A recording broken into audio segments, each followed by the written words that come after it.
नमस्कार. महाराष्ट्र योजना कॉर्नरमध्ये आपल्या सर्वांचे स्वागत आहे. आज आपण सौर ऊर्जा प्रकल्पातील विकासाच्या समस्यांसाठी जिल्हा स्तरावर टास्क फोर्स याबद्दल माहिती बघणार आहोत की मुख्यमंत्री सौर कृषी वाहिनी योजना 2.0. मुख्यमंत्री देवेंद्र फडणवीस यांच्या अध्यक्षतेखाली सह्याद्री अतिगृह मुंबई येथे मुख्यमंत्री सौर कृषी वाहिनी योजना 2.0 संदर्भात आढावा बैठक पार पाडली. यावेळी मुख्यमंत्री फडणवीस यांनी मुख्यमंत्री सौर कृषी वाहिनी योजना 2.0 प्रकल्प व्यवस्थापन पोर्टलचे अनावरण देखील केले आहे. शेतकऱ्यांना दिवसा वीज पुरवठा करणाऱ्या उद्देशाने राबवण्यात येणाऱ्या या योजनेअंतर्गत 2025 पर्यंत 7,000 मेगावॅट सौर ऊर्जा निर्माण करण्याचे लक्ष्य ठेवण्यात आले आहे. या दिशेने राज्याचे महत्त्वपूर्ण पाऊल उचलण्यात केंद्र सरकारच्या 100 दिवसाला 690 मेगावॅटच्या उद्दिष्टापेक्षा अधिक म्हणजेच की 746 मेगावॅट सौर ऊर्जा निर्मिती अधिक साध्य केली आहे.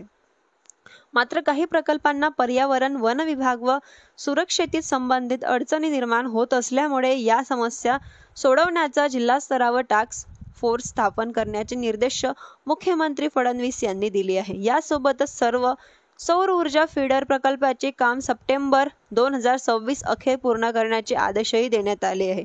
बैठकीत सर्वप्रथम सादरीकरण राज्यात साध्य 15,284 मेगावॅट क्षमतेचे सौर प्रकल्प सुरू असून हे जगातील सर्वात मोठ्या विकेंद्रित सौर प्रकल्पापैकी एक ठरणार आहे असल्याची माहिती देण्यात आली आहे. यापैकी 1,360 मेगावॅट प्रकल्प पूर्ण झाले असून त्यामुळे 2,14,000 शेतकऱ्यांना दिवसा वीज पुरवठा सुरू झाल्याचे सांगण्यात आले आहे. मुख्यमंत्री देवेंद्र फडणवीस यांनी बैठकीत दिलेल्या निर्देश आपण बघणार आहोत.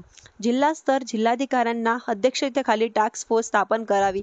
त्यात पोलीस अधीक्षक आणि मुख्य कार्यकारी अधिकारी असावे. या अधिकाऱ्यांना महिन्यातून एकदा बैठक घ्यावी व बैठकीत सौर प्रकल्पातील अडचणी सोडवाव्या.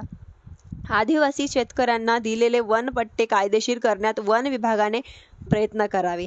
इको फ्रेंडली प्रकल्पासाठी वन व पर्यावरण विभागाने सकारात्मक प्रस्ताव तयार करून शासनाकडे सादर करावा.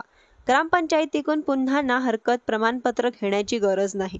विकासाच्या अडचणीबाबत सर्व जिल्हाधिकारी व सीईओंना योग्य कार्यवाही करावी. कोणतेही राजकीय व स्थानिक अडथळे निर्माण करणाऱ्या पक्ष न पाहता थेट कारवाई करण्यात यावी. खासगी जमिनीसाठी सुद्धा मुद्रांक शुल्क माफ करण्यात निर्णय लागू करावा. प्रत्येक टप्प्यांवर प्रकल्पाची प्रभावी देखरेख करता यावी. यासाठी प्रकल्प व्यवस्थापन पोर्टलचा वापर करावा. सर्व राबवले जाणारे सौर ऊर्जा प्रकल्प विक्रमी कालावधी पूर्ण करावे.